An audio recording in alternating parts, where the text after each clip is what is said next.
प्रिय क्रांती मित्र हो, जय भीम, जय अशोक, जय संविधान, जय भारत।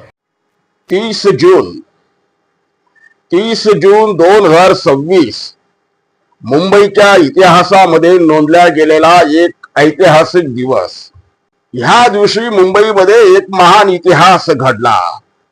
सारी बाबासाहेबांची स्वाभिमानी लेकरं एका झेंड्याखाली, निळ्या झेंड्याखाली मुंबईच्या भूमीवरती आल्याचे अवघ्या मुंबईनं पाहिलं। 4.5 लाख भीमलेकर जातीवादी जुलमी पावसाला न सुमानता, त्याला भीक न घालता, पावसानं झोडपून काढलं तरी आपली जागा न बदलता जय भीमचे नारे देत सरकारला भर पावसामध्ये घाम फोडत होती। ही भीमाची लेकरं भर पावसामध्ये सरकारला घाम फोडत होती। सरकारची पळपाभुई थोडी झाली होती। सरकारच्या पायाखालची वाळू घसरली। ही भीमाची लेकरं मंत्रालय ताब्यात घेणार की काय? ही भीमाची लेकरं मुंबईत ताब्यात घेणार की काय, अशी भीती सरकारला वाटू लागली। मित्रांनो, ही अभूतपूर्व गर्दी हे आंबेडकर ऐक्याचं दर्शन घडवत होती। बाबासाहेबांनी आमच्यासाठी स्वतःच्या 4 लेकरांचं बलिदान दिले। बाबासाहेबांनी आमच्या लेकरांसाठी आपल्या स्वतःच्या लेकरांची कुर्बानी दिली। आमच्यासाठी बाबासाहेबांनी रक्ताचं पाणी केलं, याची जाणीव ज्या इमानदार समाजाला होती, ते सगळे इमानदार घटक, मग तो चर्मकार असेल, ढोर असेल, आंबेडकरवादी मातंग असेल, ककैया असेल, कैकाडी असेल, भंगी असेल, मेहतर असेल, या सर्व प्रामाणिक, स्वाभिमानी आणि कुणाच्याही बटीक न झालेल्या, कुणाच्याही गुलाम न बनलेल्या, बाबासाहेबांशी एकनिष्ठ असणाऱ्या जाती जमाती एकत्रित आल्याचे त्या दिवशी दिसून आले। जे संघाचे गुलाम होते, जे संगोटी होते, ते बेईमान मात्र आले नाही। आणि त्या बेईमानींची आम्हाला गरज नाही। त्या बेईमानींची संख्या ही अवघे 2 ते 3% आहे। ह्या बेईमानांची अवकात तरी काय? ज्या समाजात ते जन्माला आले त्या समाजात सुद्धा ह्या नालायकांची किंमत नाही, पात्रता नाही, लायकी नाही। कुठं हा लाखोंचा मोर्चा आणि कुठं ते 4 टिलपाट घेऊन बसलेले। अर्थात मी या ठिकाणी तुलना करणार नाही, कारण आंबेडकर आहे, जगाचे बाप आहे। तुमच्या आमचे सगळ्यांचे उद्धारक बाबासाहेब असल्यामुळं ही जनता आली होती। मित्रांनो, आनंदराज आंबेडकरांच्या नेतृत्वाखालील या मोर्चानं ज्या पद्धतीनं सरकारचे धाबे दणाणून टाकले, सरकारच्या पायाखालची वाळू घसरवली, त्याच पद्धतीनं या मोर्चानं अनेक काही गोष्टी साध्य केल्या। हा मोर्चा फक्त मोर्चा नव्हता, तर हा मोर्चा आमच्या समाजातल्या गुलामांना त्यांची गुलामी बंद करायला लावणारा तो मोर्चा होता। या मोर्चामुळे, या अभूतपूर्व मोर्चामुळे रिपब्लिकन चळवळीमध्ये एक नवसंजीवनी प्राप्त झाली, निर्माण झाली। जे 1760 गट काही दुकानदारांनी मानून ठेवले त्या आमच्या समाजातल्या, त्या दुकानदारांची दुकानदारी मोडीत निघाली। भारतीय जनता पक्षाचे जे हस्तक आहेत, आमच्या समाजात राहून जे भारतीय जनता पक्षाचे हस्तक आहेत, त्या हस्तकांची दुकानदारी मोडीत निघाली। रामदास आठवले असू द्या, जोगेंद्र कवाडे असू द्या, की राजेंद्र गवई इथं संपलेलं पात्र आहे। त्या माणसाची गिनती कशातच नाही, परंतु बापाच्या जीवावर अजूनही जिवंत असल्यामुळे थोडीफार या माणसाची दखल घेतो। आता ते सुद्धा संपल्यामध्ये जमा आहे। या महामोर्चामुळे रामदास आठवले असतील, जोगेंद्र कवाडे असतील किंवा राजेंद्र गवई, या सगळ्यांची दुकानदारी आता मोडीत निघाली आहे। समाज एकवटलेला आहे। मित्रांनो, या ठिकाणी मी तुलना करणार नाही, कोणत्या गोष्टीची तुलना करणार नाही। मी अगोदरच म्हटलं, कुठं आंबेडकर आणि कुठं हे बाकीचे बाप होत आहे, बाप होत आहे, कुठं आंबेडकर आणि कुठं हे। आणि म्हणून मी कुणाबरोबरही तुलना करणार नाही।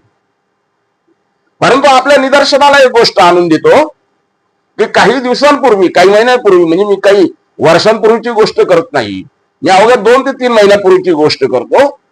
रामदास आठवले यांच्या नेतृत्वाखाली काँग्रेस पक्षाचे चंद्रकांत हंडोरे, वर्षा गायकवाड आणि जे गल्ली बोळातले काही रिपब्लिकन दुकानदार होते, त्या दुकानदारांनी एकत्रित येऊन बुद्धगयेच्या संदर्भात मोर्चा काढला. त्या मोर्चाला किती गर्दी होती किंवा गर्दी नव्हती याबद्दलही मी काही बोलणार नाही, कारण याबद्दल महागायक आनंद शिंदे यांनी स्वतः भर सभेत रामदास आठवले आणि इतर नेत्यांच्या तोंडावरती बोलून दाखवलं की आठवलेजी, जर स्टेजवरल्या प्रत्येक नेत्यानं, जे स्वयंघोषित नेते आहेत त्या प्रत्येक नेत्यानं जर फक्त 10 लोक जरी सोबत आणली असती मोर्चाला, तरी थोडंफार मैदान भरलं असतं. म्हणजे आनंद शिंदे यांनी जे स्टेजवरती बसलेले नेते होते त्यांची एक प्रकारे लायकी काढली, पात्रता काढली, अवकात काढली की यांची 10 लोक आणण्याची सुद्धा अवकात नाही. अशी लोक दुकानदाऱ्या, रिपब्लिकन नावानं दुकानदाऱ्या मांडून बसलेल्या आहेत. अशा ह्या दुकानदारांची तो मोर्चा कुठं, आणि काल आनंदराज आंबेडकरांच्या नेतृत्वाखाली निघालेला अति महाविराट मोर्चा कुठं. आणि म्हणून म्हटलं मी तुलना नाही करणार, कारण तुलना अशा गोष्टींशी करण्यात येते जी तुलना करण्या लायक आहे. जी तुलना करण्या लायकच नाही त्या गोष्टीची तुलना कुणाबरोबर करायची. परंतु मी वानगी दाखल ते आपल्याला उदाहरण दिलं की कारण या मोर्चामुळे, आनंदराज आंबेडकरांच्या मोर्चामुळे जे स्वयंघोषित नेते आहेत आंबेडकरी चळवळीतले, जे गल्लीबोळातले राष्ट्रीय अध्यक्ष आहेत, त्या सगळ्या राष्ट्रीय अध्यक्षांचा बाजार उठलाय. दुकानदारी मुडीत निघाली, दुकानदारी बंद झाली. हा आंबेडकरी समाज फक्त आणि फक्त आंबेडकर घराण्यासोबत आहे हे या महामोर्चानं दाखवून दिले, पुराव्यासहित दाखवून दिलं. काही दिवसांपूर्वी प्रकाशजी आंबेडकरांच्या नेतृत्वाखाली एक महामोर्चा निघाला होता. त्यानंतर सुजातदादा आंबेडकरांच्या नेतृत्वाखाली एक महामोर्चा निघाला होता. त्या मोर्चाला सुद्धा अशाच पद्धतीने जनतेची उत्स्फूर्त प्रतिसाद होता, गर्दी होती. याचा अर्थ आंबेडकरी जनता ही फक्त आणि फक्त आंबेडकर घराण्यासोबत आहे, दुकानदारांसोबत नाही, दलालांसोबत आंबेडकरी जनता नाही. हे 30 जूनच्या मोर्चानं सिद्ध केलंय. मित्रांनो, आनंदराज आंबेडकर साहेबांच्या नेतृत्वाखाली 30 जून रोजी जो मोर्चा निघाला तो अभूतपूर्व होता, तो अफाट होता, अतिविराट होता. या मोर्चाची नोंद निश्चितपणे मुंबईच्या इतिहासामध्ये घेतल्या जाईल. या मोर्चाने गर्दीचे रेकॉर्ड तोडून टाकले. भर पावसामध्ये इतकी प्रचंड जनता एकवटल्याचे अलीकडच्या काळामध्ये आपल्याला कधी दिसलं नव्हतं. ते मुंबईनं पाहिलं, मुंबईच्या डोळ्याचे पारणं फिटले. इतकी अफाट आंबेडकरी लेकरं एका ठिकाणी जमल्याचे पाहून. परंतु माझ्या मनामध्ये नेहमी एक प्रश्न निर्माण होतो.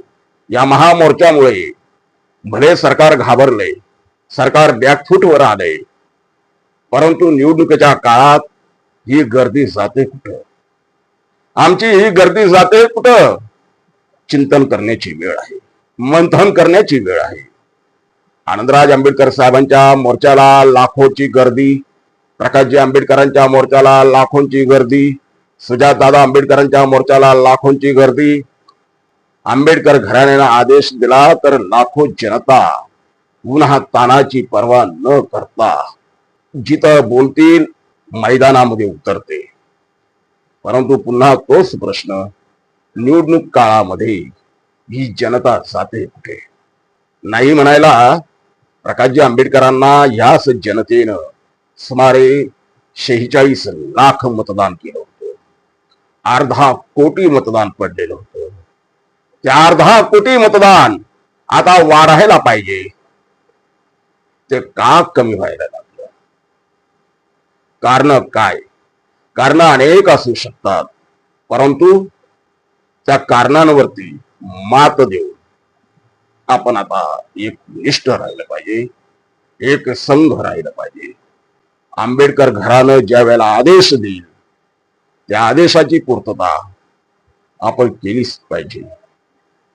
आंबेडकर घराने निवडणूक काळामध्ये जो काही आदेश देईल तो आदेश आपण सर्वांनी अंमलात आणलाच पाहिजे. एवढंच या व्हिडिओच्या माध्यमातून आपल्याला नम्र निवेदन करतो. थांबतो. जय भीम. क्रांती मित्र हो, भीम पॅंथर या आपल्या हक्काच्या यूट्यूब चॅनलला कृपया सबस्क्राईब करून आम्हाला विषमतावादी शक्तींच्या विरोधात लढण्यासाठी बळ द्या, शक्ती द्या, ऊर्जा द्या. कमेंट करा, लाईक करा, शेअर करा.